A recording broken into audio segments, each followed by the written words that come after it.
Our battery's mounted. We have a spot for our controller, but it's not mounted quite yet. Our motor's in place, wheels are in place. Welcome to Velo Mobile Shop. My name is Kyle Chittock, and I own an e-bike store.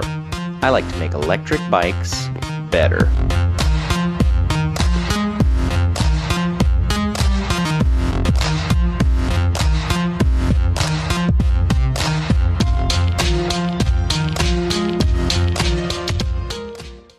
You may remember earlier in the build when we put the fork on that we didn't tighten these two bolts right here. So before we put anything onto the handlebars, we're going to take a moment to tighten those up. That way we don't forget. And that's pretty simple. Just line up the front wheel with the frame.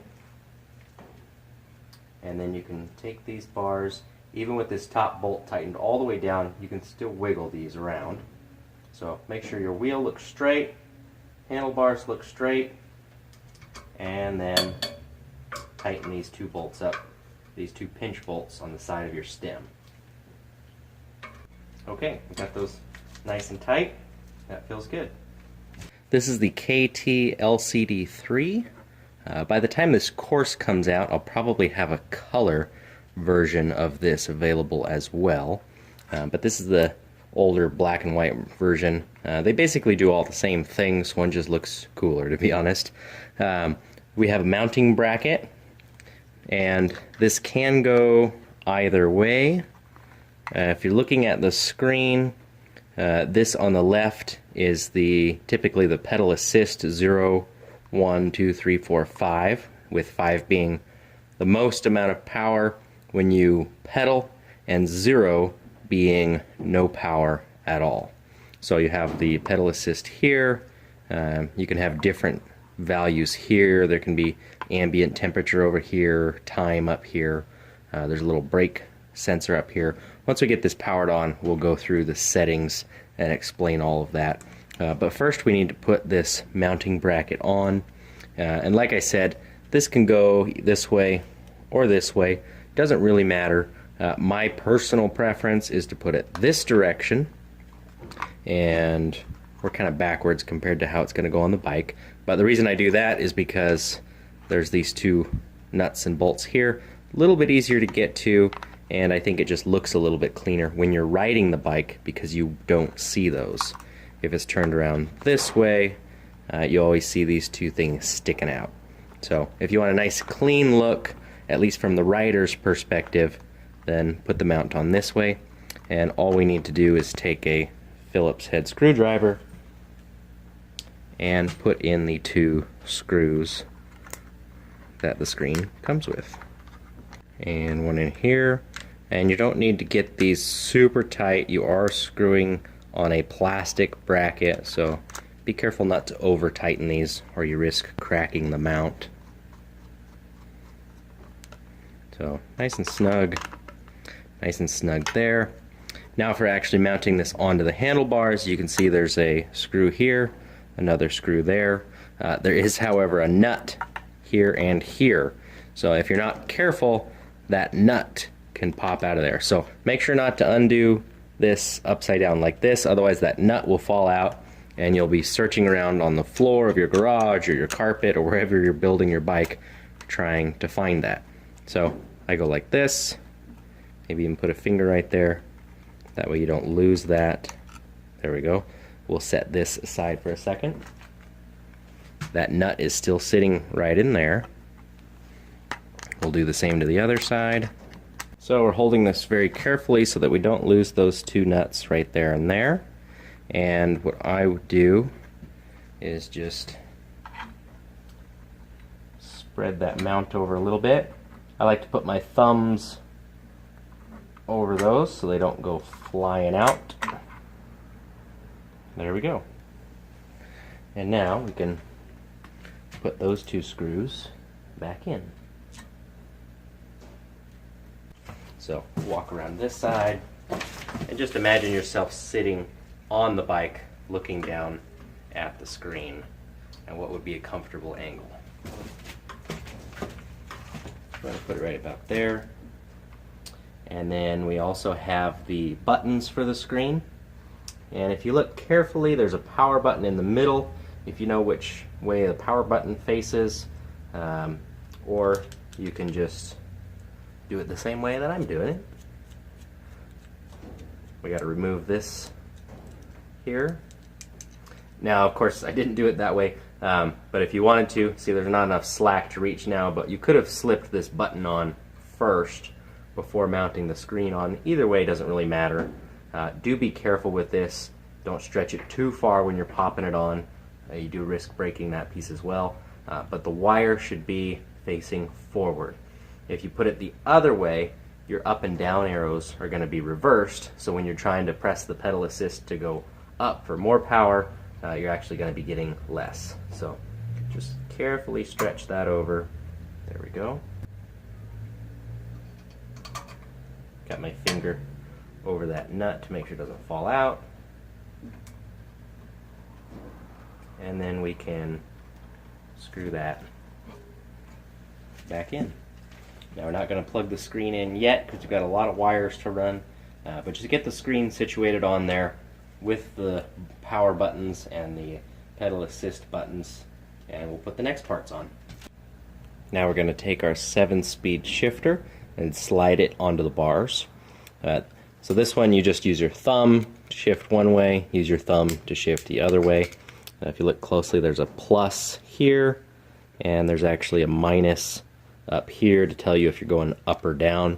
The reason I use this shifter is actually because it works well with a lot of the throttles. So some of the twist throttles that are available, if you have this right next to a trigger style shifter where you're using your thumb and your trigger finger here, they don't quite fit with a twist throttle right next to it. So be aware of compatibility issues with certain shifters and certain throttles. This one works with just about any twist throttle next to it, and that's what we're going to use. But just be aware that not all parts will fit together. So we're just going to slide that on right like that and grab the next pieces. And what would a purple bike be without purple brakes to match? We're using hydraulic brakes on this bike. If you're using mechanical brakes, I would still probably put them in the same place. Of course, how we run our cables back is going to be just a little bit different. So, brakes on. Next we can grab our throttle. And like I mentioned, we're using a twist throttle. This is what's called a half twist. So only half of the grip twists, while the other half that normally goes on the bars is fixed in place. So this you can grab onto, it's not going to twist around. This does. There's also a full twist throttle like a motorcycle.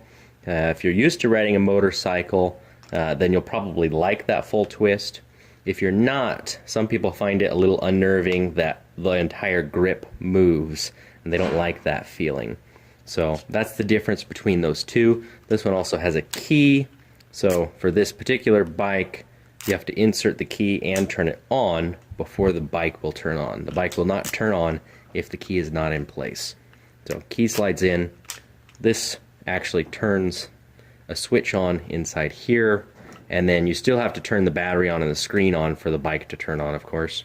And this key does not come out, so when you're riding there's no chance of it falling out because it will not come out.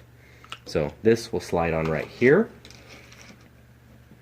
And then our grips are the next thing to put on.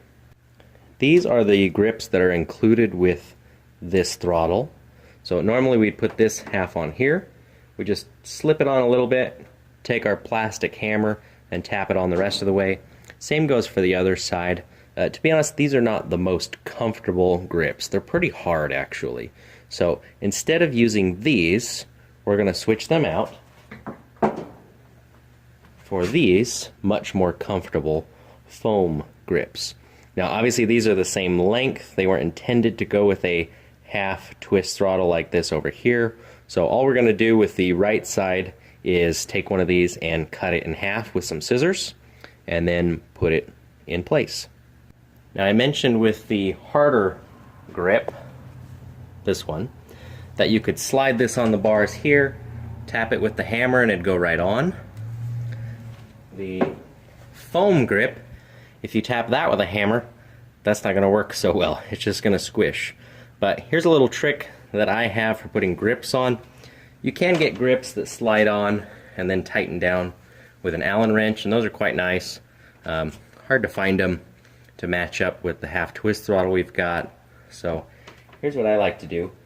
If you try and slide this on, it's going to be so sticky that it's really difficult. And you're going to really fight with it trying to wiggle it all the way on there. So instead, it's a good idea to spray something on here. You could just use a little bit of water, put it on there and slide it on. That would work.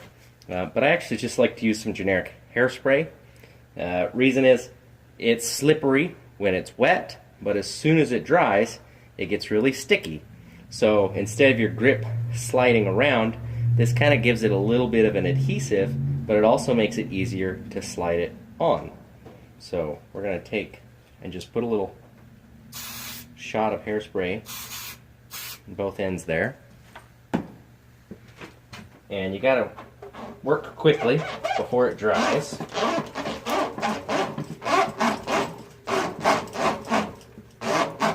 But that grip will slip on very easily. You can even get it lined up nicely so the logo that reads on the grip is facing you. And then, like I said, as soon as that dries, it's going to be nice and sticky, and that grip's not going to move around on you at all. Now that we know where our grip is situated, we can scoot the brake lever right up against it and get that to a position where we think it's comfortable. There's no angle that's best. I've seen them all over the place, so I just put it where it's comfortable for me, and you can always adjust that quite easily later. So we'll tighten these two, and then we can slide the buttons right here over right next to it, and then we'll tighten that bolt right next to it there.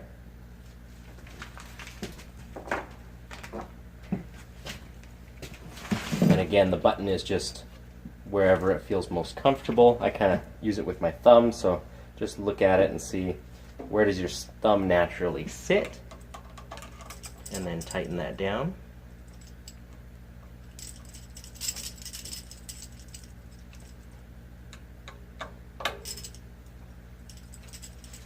Okay, and now we'll move on to the other side.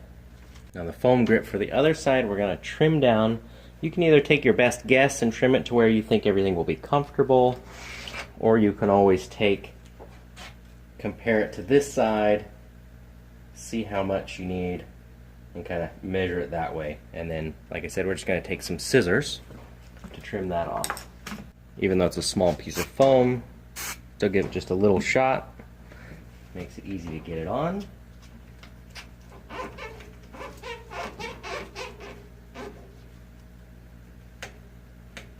Get that lined up. Now our twist throttle can go right up next to it, then our brake, and then our shifter. So we'll start tightening those down. For the twist throttle, there is a nut or a bolt right there. All we need to do is find the right size Allen wrench, stick it in there, and give it a couple turns till it's snug, and this just doesn't wiggle around. One thing you will want to pay attention to is the angle of the brake. Since we have this cable coming off here, if we put the throttle straight like this, then our brake's going to run into it. We'll have to put it at a funny angle compared to the other side. So I would pay attention to that. Match up your brakes while you're tightening this up. That way everything looks nice and feels comfortable when you're all done. So I just found the right tool. For this particular throttle, you want a 3mm Allen wrench. So I'm going to look at the brakes from the side here, make sure they're lined up, and just butt the throttle connection that goes to the controller right up against it. And this is just something you just need to get snug. No need to over tighten because it is plastic. There we go. And make sure that this portion of the throttle twists and snaps back nice and easy. If you put the brake too tight up against it, sometimes you can cause it to bind. Same things goes with the grip, depending on what kind you put right here. That could also cause it to bind up. So make sure once you have this on and this on, everything's tightened down, that the throttle lets go and never catches or binds up at all. Now we'll go ahead and tighten down our brake lever. And something to note, you might be tempted to do it. These brake calipers do have a little spacer in them when they come, but if this popped out, make sure that you're not squeezing the lever or tempted to squeeze the lever until you have these calipers installed onto your brake discs. You don't want those calipers squeezing together and causing you any problems. So just be aware of that. We're just going to let that hang down there for now. And we're going to go ahead and slide the shifter up. Also get it to where it's comfortable.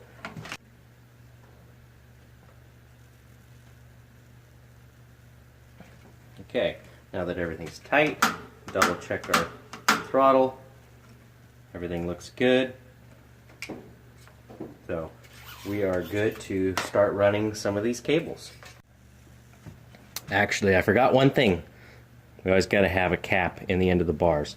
These foam grips come with a little plastic cap, but hey, we're doing a purple bike, so the cap should be purple too. These ones have a little rubber gasket on them, kind of a little O-ring to make sure they're a tight fit. These plastic ones kind of have these little ribs, so all you do is either push it in or get it started. Use that plastic hammer again to tap those all the way in. So we're going to take this and stick it in the end of the bar right here. So we get that started on this side and just give it a couple of taps to get it in place. Thanks again for watching. If you're just tuning in, this is just one video in a whole series on how to build your own electric bike. So please make sure to subscribe, hit the little notification bell so you can see when the latest videos have come out. If you happen to show up in the middle of the series and you want to get back to the beginning, I'll put a link to the first one or other episodes in the description. And the previous video will be over here. And the next video I'll make sure to put over here.